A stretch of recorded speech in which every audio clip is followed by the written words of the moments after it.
A very good evening. This Monday, no one had any idea the evening would be like this. No one in the world had an idea that this day would finally end up for Sheikh Hasina like this.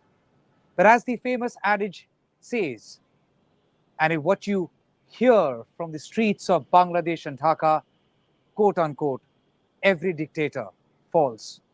That's the term used for Sheikh Hasina, one of the longest serving prime ministers of Bangladesh, is now the former prime minister of the same country, where she became the prime minister in 2009 for the first time. But then, no matter what she did or how it happened, what brought her to here, her tears did not help. Her tears did not help. That's right. While the protests broke out a month back, leading to several deaths, and eventually when she went and saw the people, met with the people, she broke down. That's the visual. But her tears did not help. As students continued with their protest, as students only intensified their protest, as students demanded an apology from Sheikh Hasina, one who had called the protesters Razakar, that's traitor. We all know how it started, but nobody had any idea it would finally end like this. Students who had started their protest against the quota movement eventually amassed a mass uprising against Sheikh Hasina, a prime minister who became the prime minister for the fifth time in January 2024, this very year, a couple of months back. A prime minister who has been accused of trying to throttle the voice of opposition. That same prime minister is now the former prime minister of the country. Sheikh Hasina, who is known for her diplomacy with her countries, foreign countries. Sheikh Hasina, who is known to be the daughter of founder of Bangladesh, Bangabandhu Sheikh Mujibur Rahman. The same Sheikh Hasina today had to flee Bangladesh. The same Sheikh Hasina, without giving any warning or without a last goodbye to the same country that her father had fought for the independence, that same country she had to leave without saying a goodbye. That's the visual. That's the visual of Sheikh Hasina leaving early on Monday afternoon. She tendered her resignation and fled the country as thousands and thousands of people thronged inside the Gana Bhavan, the residence of the Prime Minister. Some vandalized the property, some, as a sign of victory, laid their hands on whatever they could. As a mark of resistance, they left Gana Bhavan, the residence of Prime Minister Sheikh Hasina, former Prime Minister Sheikh Hasina, with whatever they could lay their hands on. It was nothing short of a mass uprising in Bangladesh. But how did this happen? How did things go so bad? How did things go so wrong for a country of Bangladesh's size? Sheikh Hasina did not apologize for the deaths, exactly what the students had demanded. And thus, they had called for a civil disobedience movement against Sheikh Hasina. We have seen visuals of forces resorting to excesses. How did that happen? A student had to stand in front of guns like this, take a bullet on the chest, a visual that will not leave the memory of a conscious world anytime soon. How did this happen? People have been injured. Around 300 people have lost their lives. Factional fights have happened. Government properties have been vandalized. How did all of this happen? And forces, while using the excesses, At whose instruction can a force really use excess without the instruction of the government? That's the question. How did Sheikh Hasina go so terribly wrong that today she has to now seek exile in a foreign country? You know what happened in the afternoon today? Sheikh Hasina's aircraft, the military aircraft that she was leaving on, was the most searched aircraft on the internet. All that people wanted to know across the world, where is she headed? Which have learned from reports that her army helicopter, after taking off from Ganabhavan, had first landed at Tripura, which is in India. From there, a Bangladeshi Air Force aircraft took her and had flown down to Ghaziabad, which is again in Uttar Pradesh, India. And from there, if reports are to be believed and sources are to be believed, she is headed out for United Kingdom. That's London. Now seeking exile over there. Again, we question, how did Sheikh Hasina go so terribly wrong? We will be joined by experts, journalists from Bangladesh today. My first guest is Junaid Shariar, a senior journalist from Channel 24 Bangladesh. Junaid bhai. Yes, how are you? Can you hear me, Junaid bhai? Yes, I can. Loud and Junaid bhai, I have spoken to so many people today, from journalists to students to professionals to professors. সবাই celebrate করছে. Everyone is yes. celebrating. What went wrong as far as Sheikh Hasina's government is concerned? The matter of regret that the government of Sheikh Hasina, they did not realize that this mob, but this students' protest can be this much large. So they did not recognize their wants. So this is the main fact. And then the senior leaders of Awami League, they have outspoken many languages like slangs. So this is the main fact. So the senior leaders and including Sheikh Hasina, they did not realize the student power. And you know, this is the long time Awami League was in power, and the people, they were in problems like price hike, like job, uh, various problems. So people were like bombs, shell bombs. So this is the time they explode. And you know, I was in Ganabhavan when the mob went to Ganabhavan, where Sheikh Hasina, ex-Prime Minister of Bangladesh, lives.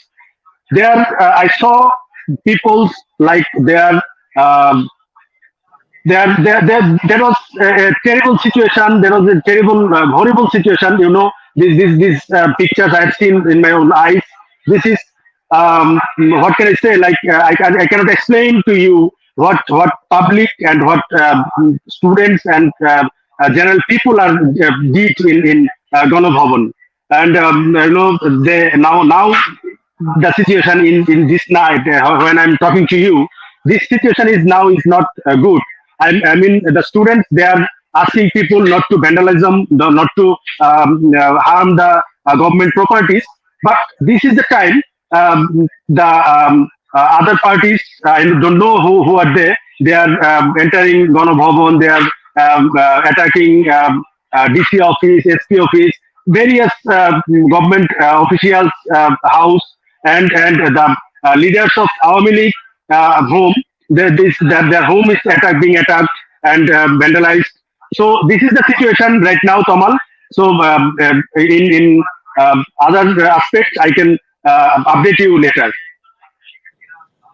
Junaid bhai, I want to go to some specific visual of people vandalizing the statue of Sheikh Mujibur Rahman. Yeah. Like I think that has been the most defining moment.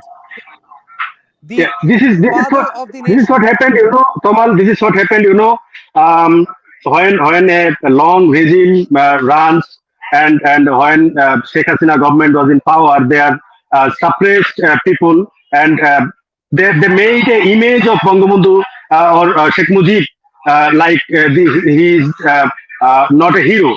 He is the main culprit who actually uh, the main leader of Awami League. So people, those who are not in power, those who are in opposition, they are like more or like that. This is the time we can do this. We can just banish the Sheikh Mujib's portals or sculptures. Well, Junaid bhai, I actually can't imagine people doing this. Like, father of the nation, Sheikh Mujibur Rahman, father of the nation. And today, he is known and only facing the brunt of being father of Sheikh Hasina, no longer father of the nation. Is this the This is what absolute this is what failure of happened. Sheikh Hasina government? This is what happens after a long period when you suppress people. There was no voting power. People people are in suppression mode, and the price hike. All things together. People are like they are um, very upset. They are very upset, and this is the time when they actually showed their anger. Okay. What is the situation now? Junaid bhai, what's the situation out there?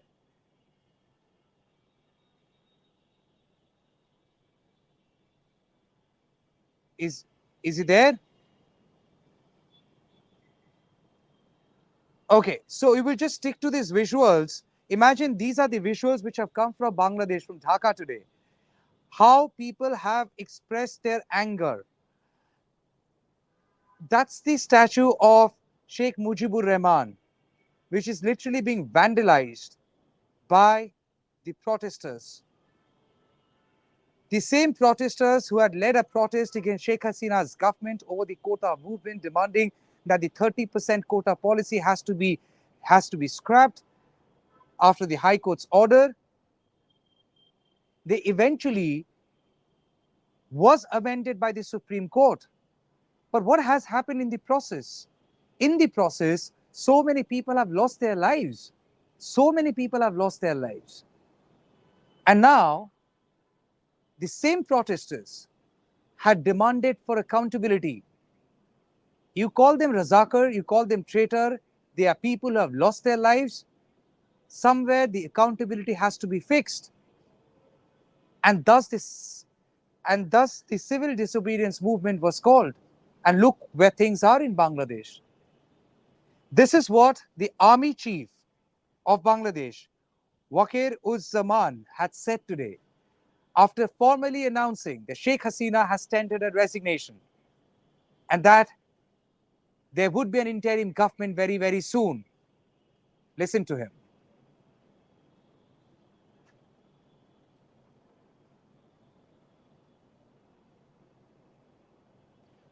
Wakir-uz-Zaman had said that there would be an interim government after taking every other stakeholders into confidence, mostly the opposition leaders. In fact, he also confirmed there was a meeting that happened today. And in that meeting, all other opposition leaders had joined, but nobody from Awami League had come down. Why Awami League? Because Sheikh Hasina was from that same party, the Awami League party. So nobody came from Awami League. And there was a meeting with the opposition leaders. An army is trying to take charge of it. While they're not calling it an army government or army taking full control of it, but the fact of the matter is there is no prime minister, there is no government. So who is there responsible for Bangladesh as we speak now? It's a question bothering all. And the answer, the easiest answer could be found in the very fact if there is military rule. We will try and play the soundbite of Wakiruzzaman, the army chief of Bangladesh. But for now, my second guest is here. I believe the second guest, Mofizur Rahman, professor of Bangladesh University of Professionals, IT, professor. He has joined. Professor Mofizur Rahman, Mahizu, Professor Mofizur Rahman, can you hear me? Yes, I can hear you. Can you hear me? I can hear you, Professor Rahman. Professor Rahman, you are a professor who is with Bangladesh University of Professionals. Your students have also participated in this month-long protest. Did you support the students' movement? Okay, thank you. So, as you know, that this protest began with a very valid demand that for the reform of the quota system in the government employment in Bangladesh. So, from the very first, I mean, from the very beginning, students all over the country, not only in my university, also in other university, students supported this movement, and they also had the moral support from the teachers community as well. So as their uh, movement, as their demand was valid, so obviously, I mean, there was moral support from all the teachers, including me. Professor Rahman, when you say that moral support was given to the students, is it from the empathy that students were wronged? Do you personally think the way Sheikh Hasina, the former Prime Minister of Bangladesh, handled the situation was wrong? Obviously, you see, at the beginning there was a single point demand. Students only wanted the reform of the quota system, right? So when the government took drastic steps against the students, like using force, yeah, and shots were fired against them. So you see, gradually the demand got bigger with demanding the justice for all the atrocities against the students in Bangladesh. So later, the students' demand increased from a single point to 6 point demands, and again force was used against students. There was block raids, students were detained, they were arrested in different cases for vandalizing government properties, and then they demanded 9 points, which they also submitted to the government. So in every point, students were trying to I mean, go for the valid demands, but the steps which were taken by the government, they were actually pushing them towards a more radical position, and ultimately they came with a single point demand, which they wanted the prime minister to step down, and that was the only demand left with them. Professor Rahman, we have seen such protests in Sri Lanka back in 2022. We have seen such protests happening in Tunisia. We have seen such protests happening in other parts of the world, but happening in Bangladesh has surprised many across the world. Like, these were students.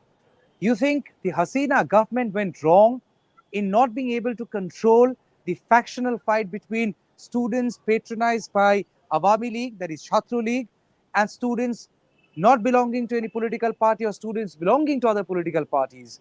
Do you think had the situation been more sympathetically addressed, things would have been different? Because after all, the demand of the students had been met. The Supreme Court had intervened. The Supreme Court had struck down what the High Court had ordered. So essentially, what the students wanted vis-a-vis the quota was met. Yet things went so haywire. Do you think the Sheikh Hasina government could not realize the pulse of the student? Okay, so let me make one thing clear. Yeah, it's true that the quota issue was solved by the verdict of Bangladesh Supreme Court, but it was too late. You see, when the verdict came, already more than 200 people died during the movement. They were died because of shooting by the law enforcement agencies. So, if it was settled before that casualty, I mean before the death of the people, innocent people, then the situation could have been handled with the verdict of the quota reform. But when it I mean came after the death of more than 200 people, so obviously the demand of justice will be there, and the students will will not only accept the, I mean, reform, they will also want the justice. So if the government actually took necessary steps before going hard on the students, before using force against them, before shooting bullets against innocent people, then the situation obviously could have been different. So it was the mistake of the government. They could not address the issue properly, and they made mistakes and things went out of hands. Okay, so would you call this a fall of Sheikh Hasina was self-made? She herself scripted her fall. Obviously, this if as a prime minister, if she was more responsible, if she handled issues more carefully, if she was more sympathetic to the students, things could have been different. There was only a single point demand, right? And also, if I want to discuss, this quota issue was settled almost 6 years ago, the government abolished quota system, but suddenly it again came after 6 years in 2024, following uh, an order from the High Court of Bangladesh. So then situation got, students wanted I mean assurance from the government that the government would handle with the situation and they will abolish the quota or reform the quota. But they what they got, first, the student organization of the ruling party, Bangladesh Awami League, they started atrocities against the normal students, first in the Dhaka University, and it was spread across the country. So obviously, each and every point, the government, the prime minister made mistakes, and now they're facing the consequences of their own mistakes. Do you agree that she was dictatorial by her by her approach as government?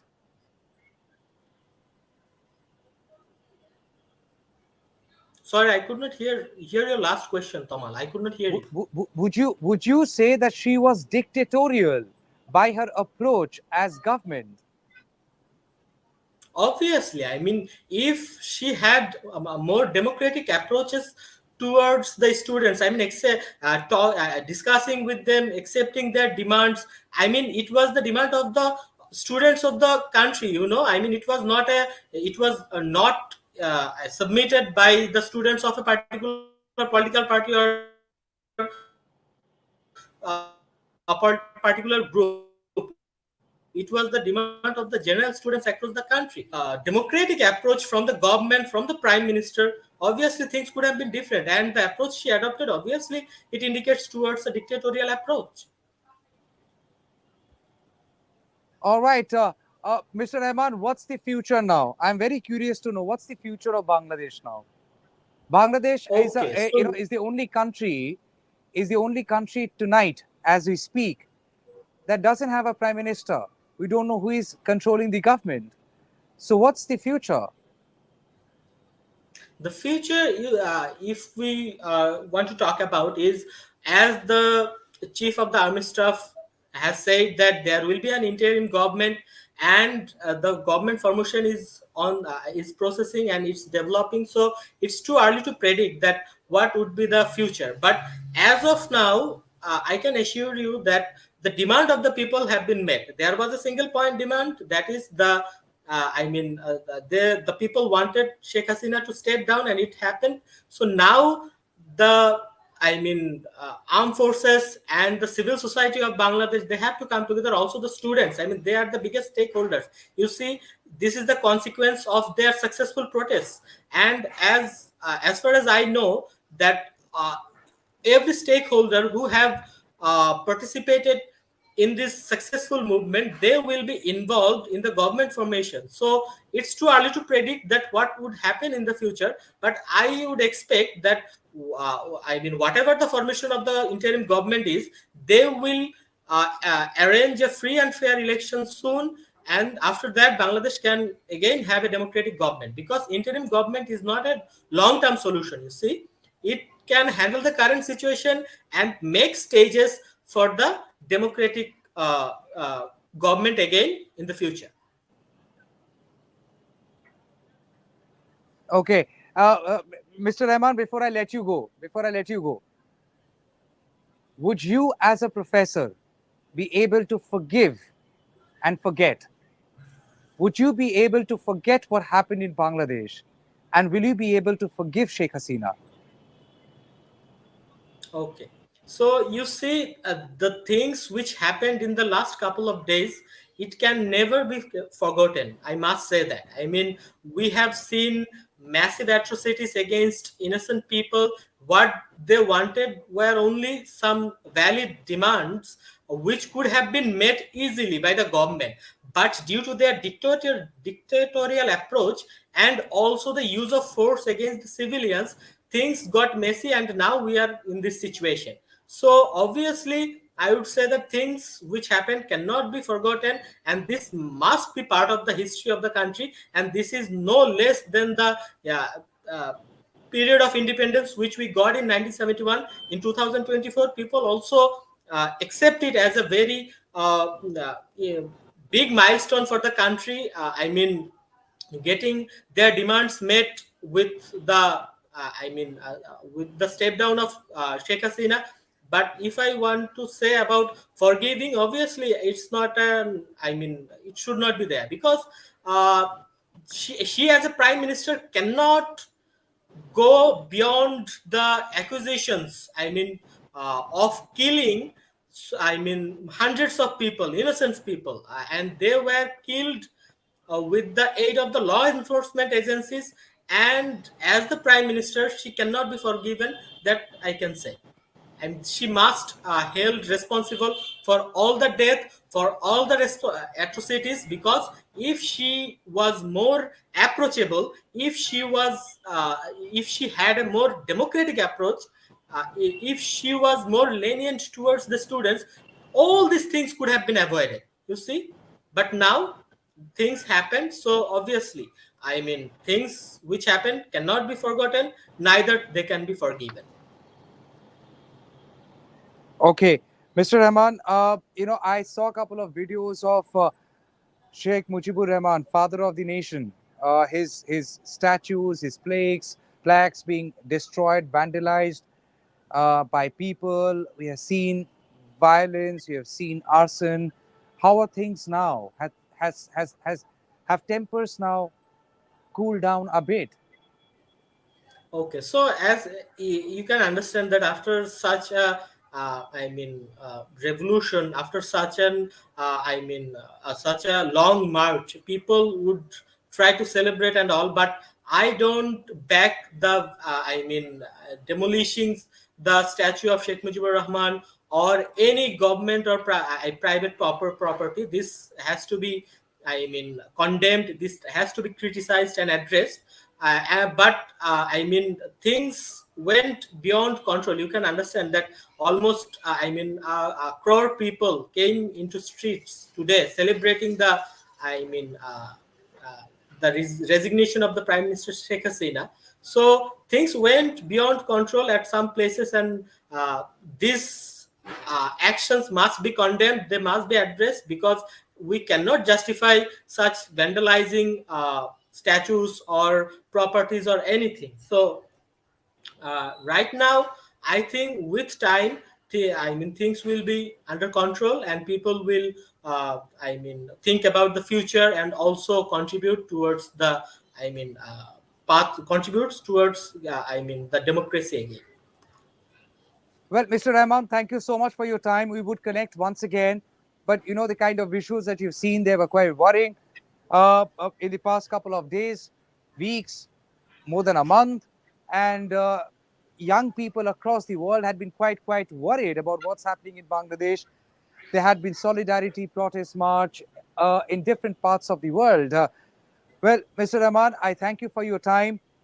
And now we play the soundbite of the army chief of Bangladesh as he confirmed Sheikh Hasina's resignation, as he confirmed there would be an interim government.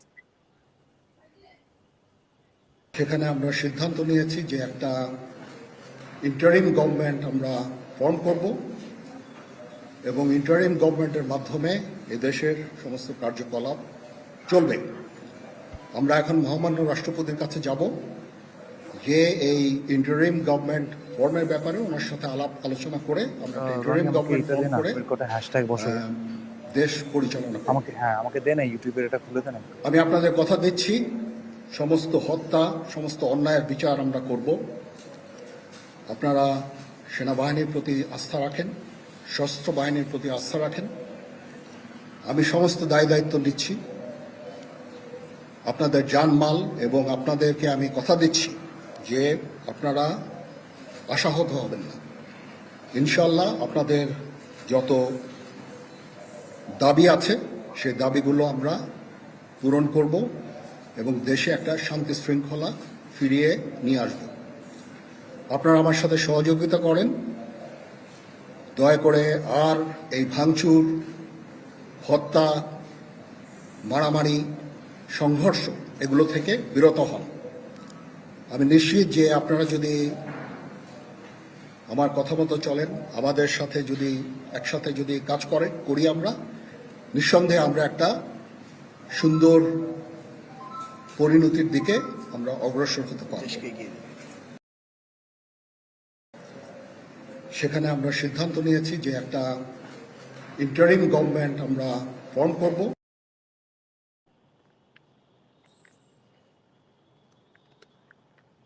So you heard the Army Chief Wakiruzaman's statement. Now, just to give you some, some quick update as we speak, we are getting information from New Delhi that Sheikh Hasina's the Bangladesh Air Force aircraft, which has landed at a defense aircraft, defense airspace of India at Ghaziabad in Uttar Pradesh. Over there, the National Security Advisor of India, Mr. Ajit Doval, has apparently gone and met with Sheikh Hasina. Now, these are all reports which you're getting from New Delhi. We have to understand it's a developing situation, and obviously it is also a very sensitive situation. Sheikh Hasina has left the country. There is nothing hidden about it. It is already confirmed she and her family, they have left the country. In fact, she was airlifted in a Bangladesh chopper, which eventually landed first at Tripura, which is an Indian state. From there, a defense aircraft of Bangladesh had then taken her out of Bangladesh, and finally it came down at Ghaziabad defense airport, and over there it's still stationed. There is a little bit of ambiguity as what's next, whether Sheikh Hasina has sought exile or shelter in any country, because the last report we had received and the information we had received from sources within Bangladesh, that Sheikh Hasina would be seeking exile in London, in the United Kingdom. Now, obviously, there has to be a flight arranged from India now that her aircraft has already landed at Ghaziabad. So obviously, you have to now wait and see how things transpire, where things go. But the very fact what has happened in Bangladesh, it is not being seen as an isolated case by the countries across the world, including India. It also in a way highlights a sense of concern as how to handle protest and mishandling of protest as what that can lead to, and how protest can also have consequences like this. Now, whether it has it has a bearing for India, the closest neighbor of Bangladesh, well, we have to wait and see. But for now, there are a lot of murmurs if this holds any kind of a bad sign for India, because India shared a fantastic diplomatic relationship with Sheikh Hasina's government as far as fighting terrorism is concerned, as far as sharing intelligence is concerned. Given the fact that keeping Bangladesh in good books had been a strategic interest of India to in a way counter China, thus, the foreign diplomacy between the two countries had been of extreme significance. And that's the reason not many Indian leaders, be it from the ruling side or from the opposition side, have made any kind of a comment on this very issue. All have tried saying it's a diplomatic issue, and the party at the center would be handling it as how the convention is, the protocol is. There is External Affairs Ministry, there is Ministry of Cooperation, Home Affairs, and accordingly things have to be decided. What you can confirm, yes, the entire Indo-Bangladesh border has been put on high alert. In fact, the DG of BSF, that is Border Security Force, had come down to West Bengal, had rushed down to West Bengal to hold an important meeting and in a way to strategize preparedness. Now, these are the pictures of the DGBSF Daljit Singh Chaudhary as he came down and met with other IPS officers, BSF officers, and tried figuring it out their operational preparedness to respond to a situation. Now, India and Bangladesh has a long border. We know the maximum portion is between India's West Bengal and Bangladesh, but you have also border with Tripura, another state of India. Then you have border with uh, you have border with Assam. So you have northeastern part of the country. You also have the eastern side, which is absolutely put on high alert. Now, people sensing some trouble, if they feel of moving into the country, again, we have to now wait and see how things transpire. There is United Nations Convention, but at the same time, there is a country's own foreign policy, its own policies. Now, at this juncture, we have to now wait and see how things transform and how things, transpire. As far as India is concerned, so far nothing untoward has happened. So far, there had not been any kind of any report of anything untoward coming in. Um, well, West Bengal police have just issued a statement, and if I can read, given the current situation in neighboring Bangladesh, we have noticed a few posts and videos on social media that may create discord and unrest. Please do not pay attention to rumors. Do not share provocative videos. Do not step into fake news trap. The state administration is alert and vigilant. Keep calm and maintain peace. That's the social media post on X, which has come from West Bengal Police.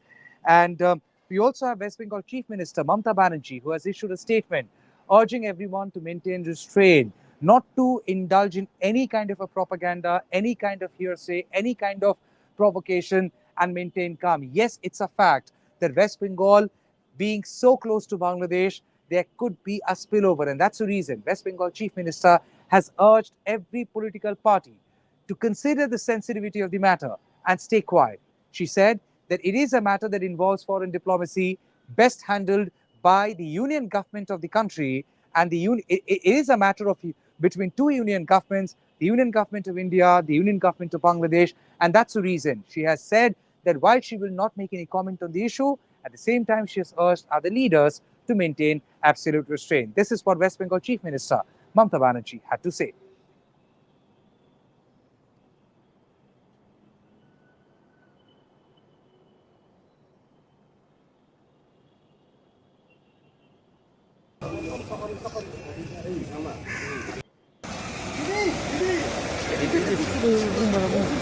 এই যে বুমটা আমার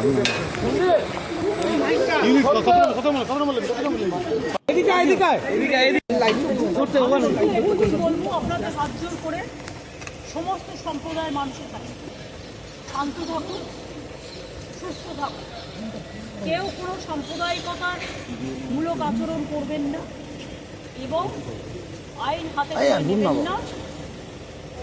যারা বিপদে পড়বে আমাদের ভাই বোনেরা, কারণ এখনো অনেকে আছে, আমরা শুধু গভর্নমেন্ট অফ ইন্ডিয়া এবং গভর্নমেন্ট অফ বাংলাদেশ সেটা দেখে রাখবো। গভর্নমেন্ট অফ ইন্ডিয়া যেভাবে বলবে আমরা সেভাবেই করব। আর আমি সমস্ত পলিটিক্যাল পার্টি লিডারদের অনুরোধ করছি এবং বিশেষ করে সমস্ত জগতের সবাইকে, দয়া করে এমন কিছু পোস্ট করবেন না যাতে কোনো সাম্প্রদায়িক সম্প্রীতি এখানে নষ্ট হয়। এবং সব দলের নেতারাই তাদের বলবো এটা দেশের ওপর ছেড়ে দিন, দেশে আমাদের সরকার আছে, তাদের উপর ছেড়ে দিন। আপনারা নিজেরা এমন কোনো কমেন্ট করবেন না যাতে কোনো হিংসা বা প্ররোচনা সৃষ্টি হতে পারে। সকলেই আমাদের ভাই বোন এটা মনে রাখবেন, বাংলাদেশের যে ঘটনা, সেই ঘটনাতে আমরা সবাই উদ্বিগ্ন, কিন্তু সেটা নিয়ে পোস্ট করতে গিয়ে এমন কিছু লিখবেন না বা বলবেন না যাতে বাংলার কোনো শান্তি নষ্ট করতে পারে বা ভারতের শান্তি নষ্ট করতে পারে।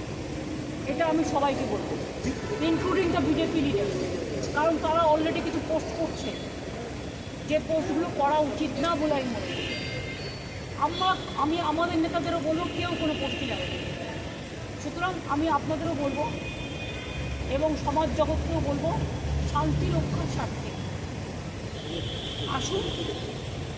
ইন্ডিয়া একটা কান্ট্রি, বাংলাদেশও একটা কান্ট্রি, কিন্তু পাশের যদি রাজ্যে কিছু হয়, আমার প্রতিবেশীর কিছু হয়, তার একটা প্রভাব পাশের রাজ্যে পড়ে। সেক্ষেত্রে শান্ত থেকে আমাদের পরিস্থিতিটা দেখে রাখতে হবে। সব সন্তানরা যেন ভালো থাকে। থ্যাংক ইউ দিদি।